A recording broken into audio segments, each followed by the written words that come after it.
Chosen ones, listen closely, because this isn't just another motivational moment. This is your wake-up call. You've been walking through fire, thinking maybe it was all meaningless, wondering why life seemed hell-bent on breaking you before you even had a chance to breathe. But what if I told you, you're not cursed, you're called. You're not unlucky, you're anointed. That weight you've been carrying, that pain you've been hiding, it's not proof of your weakness. It's the evidence of your initiation. Not everyone gets chosen. Not everyone is handed a path this steep, this brutal, this sacred. But you were. Why? Because there's something in you they couldn't clone, couldn't predict, couldn't control, and that scared them. That's why they tried to break it. But here's the twist. You're still here, and you're not done. What they meant to bury you with is exactly what you're about to rise from. This isn't just survival. This is your uprising. So stop shrinking. Stop apologizing. Start remembering who the hell you are. You're not broken. You're being built. You're not too much. You're just untamed. And the world, it's not ready for what's coming. But you are. There are lives that seem stitched together by an invisible thread of weight, heavier, stranger, more jagged than others, and not by accident. What looks like misfortune on the surface often conceals a deeper, grueling preparation. The irony of being meant for something greater is that the process to become it almost always dismantles you first. This isn't a tale of smooth ascents or lucky breaks. It's an unrelenting series of collisions between the self you thought you were and the self you're forced to become. The path doesn't reward you with applause. It drains you, tests you in silence, and shapes you in unseen ways. From the outside, people notice only the shine of the final form, not the heat that melted everything down to make it. They don't feel the moments that stretched your spirit thin, the silence after trust has been shattered, the invisible weight of carrying what no one else can seem to understand. It's not about having more strength. It's about continuing despite the erosion. And yes, it isolates. Even when surrounded, there's a frequency at which you operate that feels unreachable to those who haven't lived it. The events don't follow ordinary patterns. They feel too precise, like a coded message meant for only one receiver. Whatever's unfolding isn't random. It's moving towards something monumental. The hardest part is holding on long enough to find out why. This is just the beginning. Hit subscribe now and step into your calling. Your breakthrough starts here. The light shines in the darkness, and the darkness has not overcome it. John 1:5. It's like being the lamp hidden under a basket. Your light still burning, but suffocated by shadows others placed around you. And not just any light, but one hand lit by the divine, made to shine through the storm, not avoid it. See, the enemy didn't come for your finances first, didn't come for your outer world. No, it came for your foundation. The real battle wasn't around you, it was inside you. Not a war of fists or fire, but a quiet sabotage of identity, spirit, and truth. And you know what? It was smart, strategic.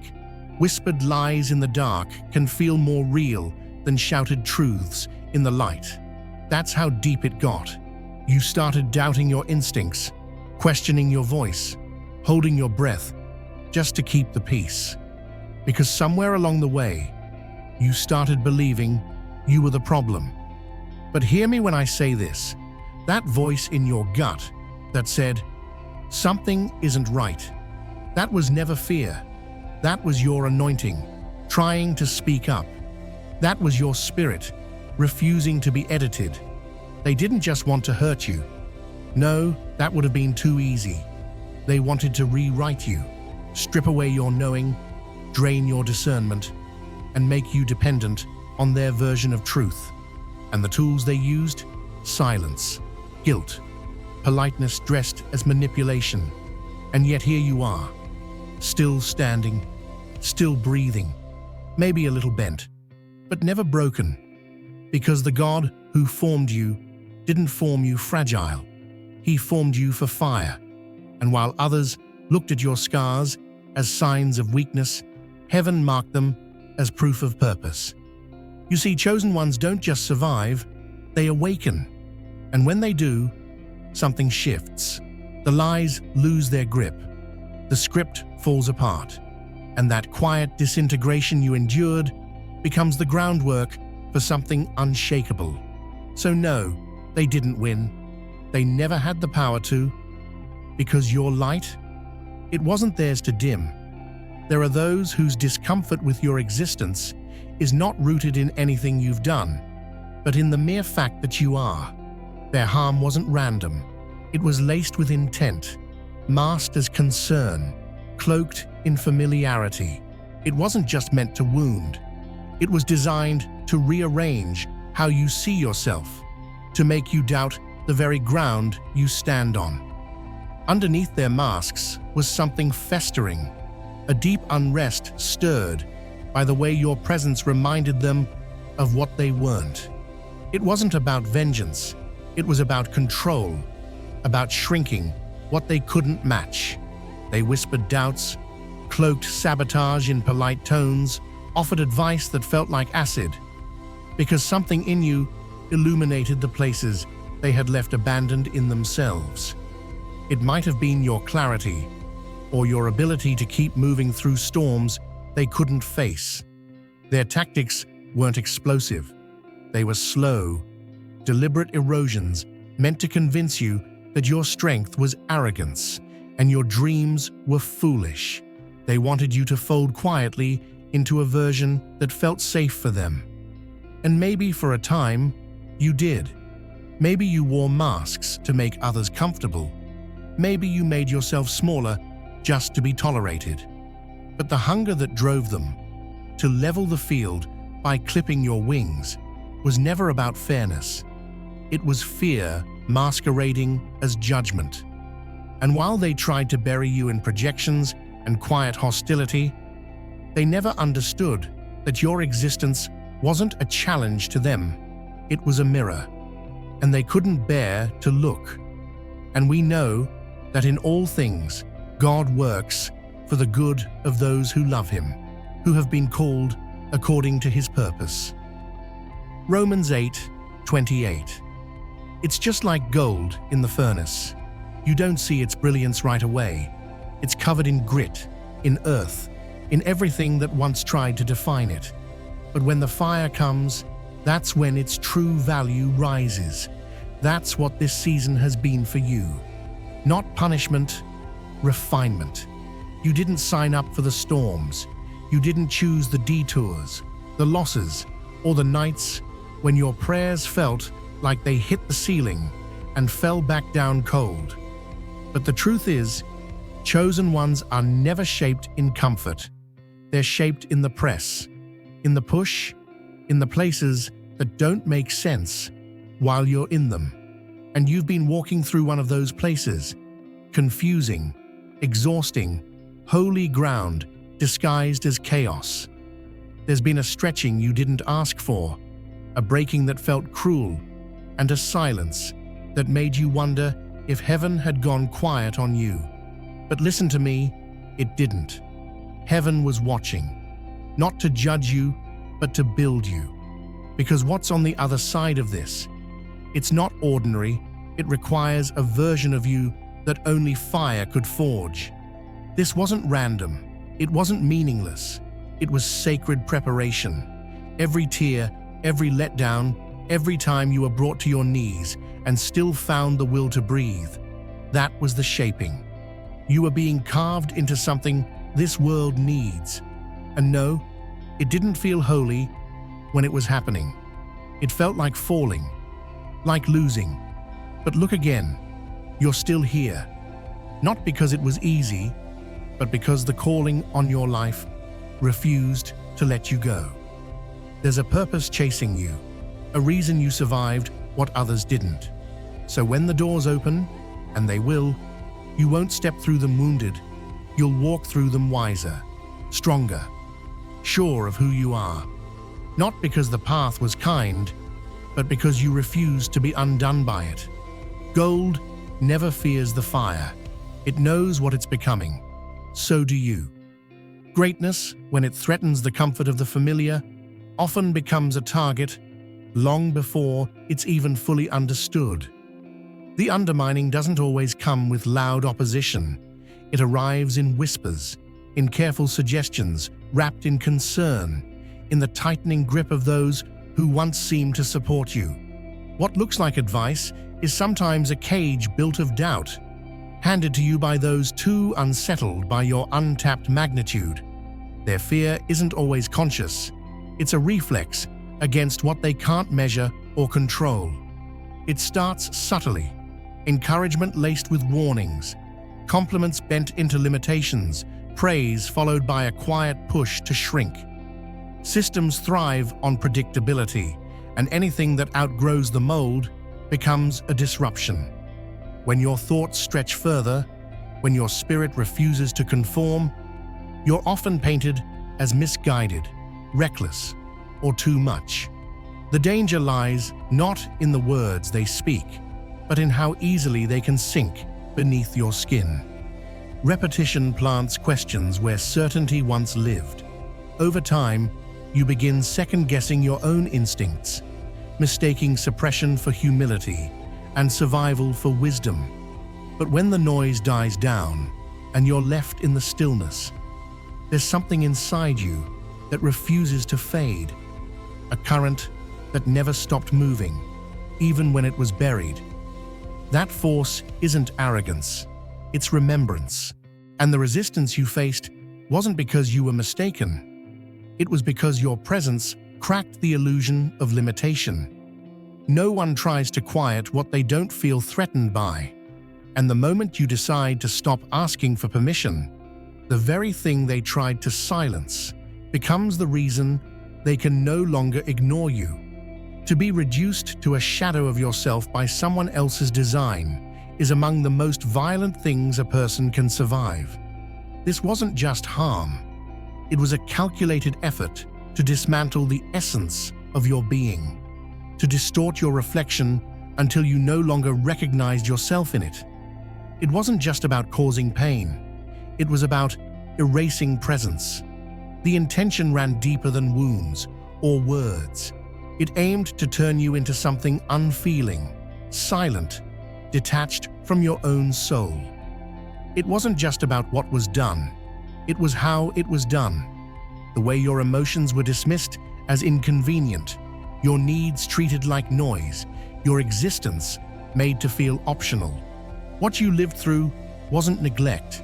It was a campaign to sever you from your own value, to rewrite your narrative so thoroughly that you'd begin to believe you were nothing more than a shadow cast by other people's projections. This erosion happens slowly, and that's what makes it dangerous. You start to absorb their disregard as truth, until your inner world reflects their distortion. But the lie was never yours. What they didn't expect, what they'll never fully grasp, is that some truths cannot be unmade. Even when buried, even when suffocated, there's a core inside that remembers. The climb back is steep, often quiet, and rarely understood by those who watched you fall.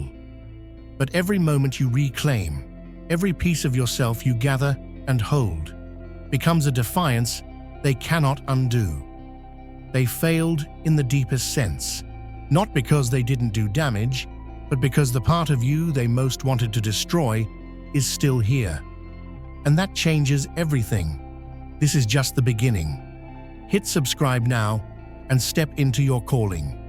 Your breakthrough starts here. No weapon formed against you shall prosper.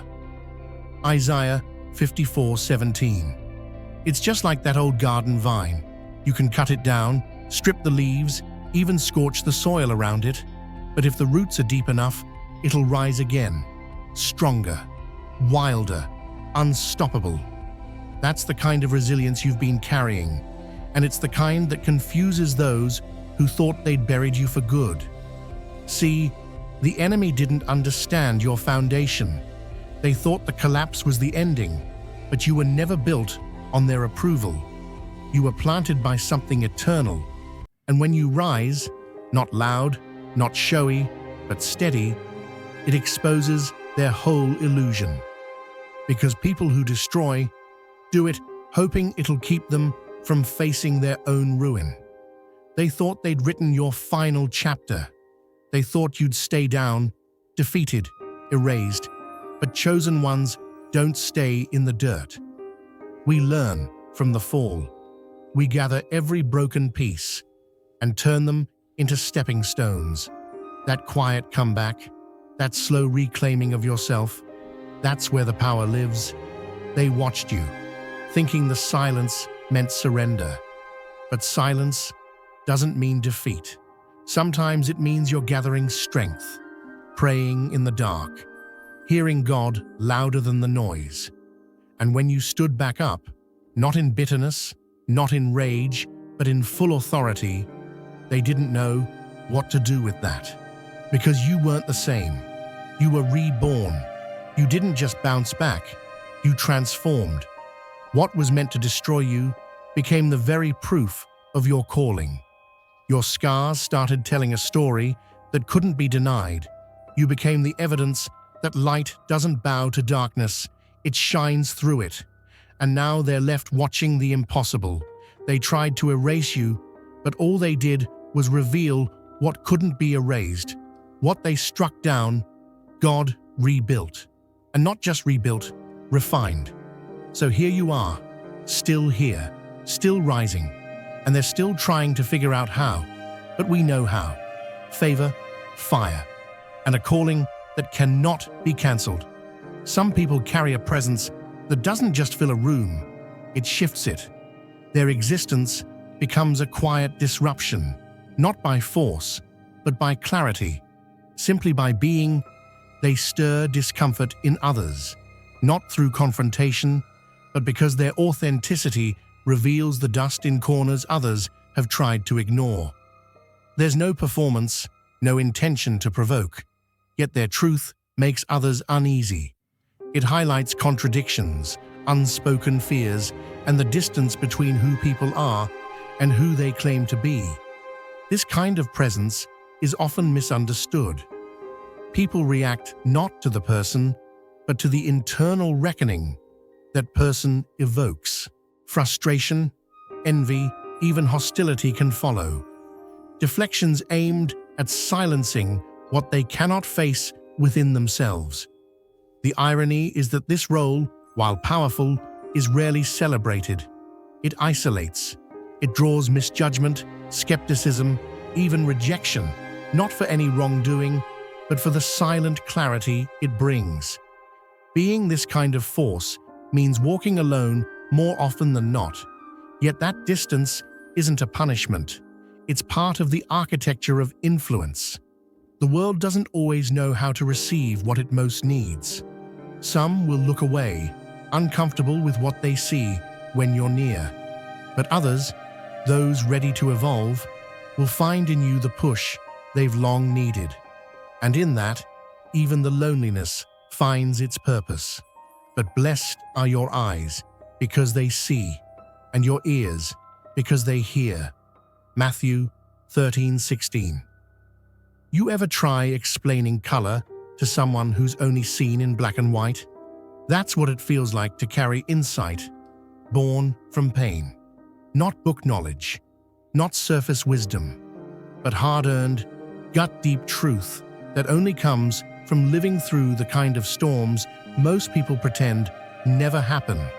See, when God opens your eyes, He doesn't always do it gently. Sometimes He rips off the veil.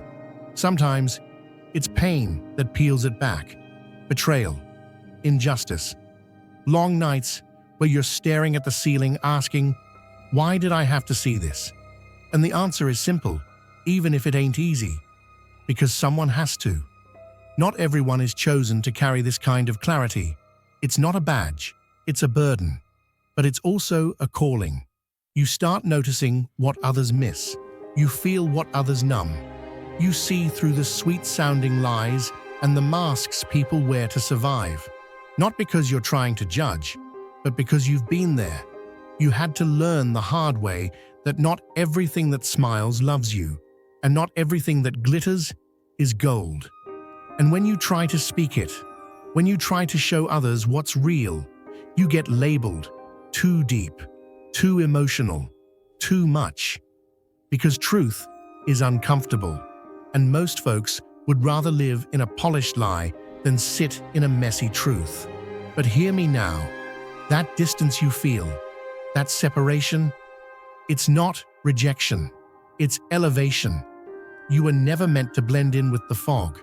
You were meant to pierce it, to stand as a light tower in a world that keeps pretending it's not lost at sea.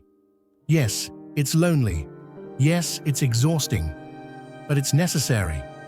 Because your voice, your knowing, isn't just for you. It's a lifeline for the ones still trapped in the illusions. And even if they push back now, one day they'll remember what you said.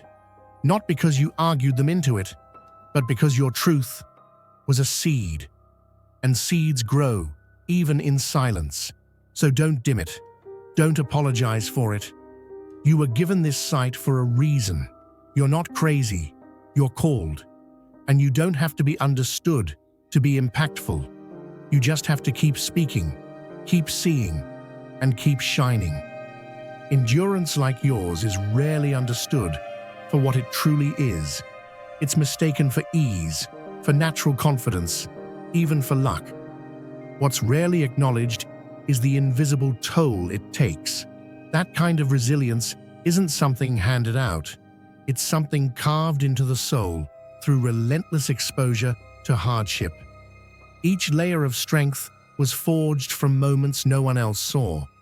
Moments when you had to hold yourself up without a hand to grasp. You didn't choose to become the one who bears the brunt.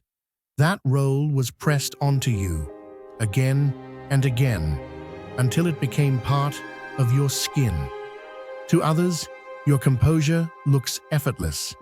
They don't see the quiet breaking, the heavy silences you carried between battles, the nights spent rebuilding yourself from wreckage only you could feel. They applaud what they assume is unshakable fortitude, never realizing that what looks like grace was born out of necessity. There was no luxury of collapse, only the demand to continue, because retreat was never an option you were allowed. And the victories, they weren't grand celebrations, they were brief pauses before the next uphill climb. People admire what you've become, unaware that it came at the price of everything you once thought was safe. What they call power is, in truth, a history of survival etched deep into your being. Not decorative, not romantic, just real.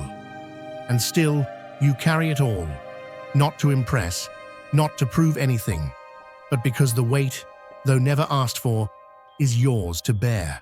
Letting go of what broke you is often misunderstood. People assume it means forgetting, excusing, or minimizing. But there's a deeper, defiant kind of release.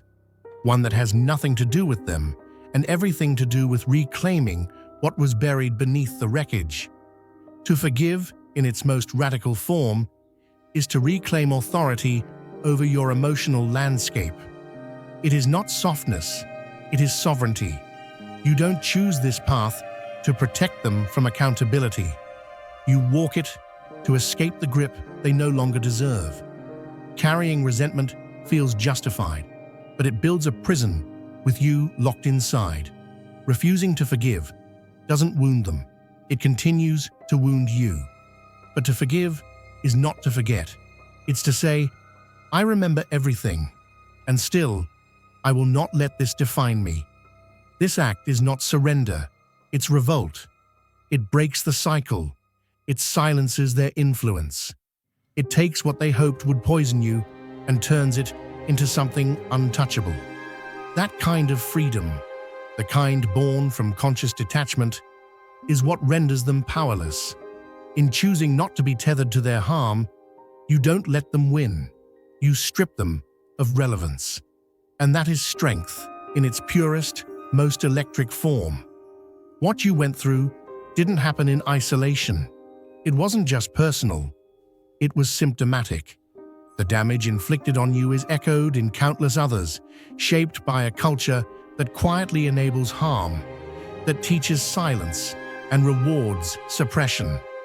But there is power in disrupting that pattern. Your truth, when spoken without apology, becomes more than a personal testimony. It becomes disruption, illumination, ignition. By naming what others are too afraid to say aloud, you crack open spaces where healing can begin. Your story reaches those who have buried theirs.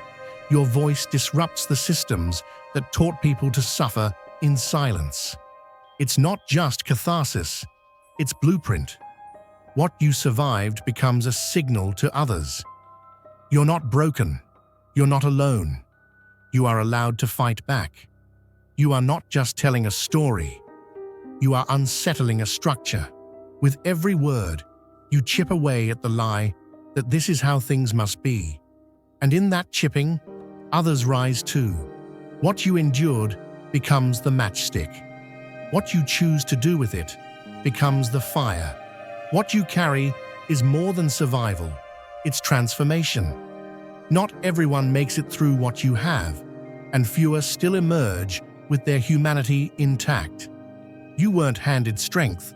It was wrestled from the jaws of every hardship meant to break you. They tried to reduce you to silence, to shame, to nothing. But in the aftermath, you uncovered a force that no cruelty could erase. That force is yours alone, and it does not ask for permission. The path that brought you here was steeped in trials, but it taught you something priceless. You are not defined by what hurt you, but by how you rose in spite of it. And rise you did, not polished, not untouched, but real, whole, and awake. What was taken has been reshaped into power. What was meant to confine you has become fuel, not as vengeance, but as transformation. You are not simply someone who endured. You are someone who now holds the blueprint for how to move through darkness and into something deeper than healing. Reclamation. Every truth you now speak, every boundary you now protect, every scar you no longer hide becomes a signal to others who thought they were alone in the wreckage. This journey isn't solitary. It echoes in others. When one voice finds freedom, others remember their own. When one soul reclaims its light, a chain reaction begins. Your story, raw, unfiltered, unapologetic, is not the ending. It's ignition. A spark for those still buried. A reminder that resilience isn't the absence of pain. It's what rises when pain no longer holds the pen. You've become more than what they feared. You've become the proof that something greater lives on the other side of ruin. This isn't just survival, it's uprising. And now, everything changes.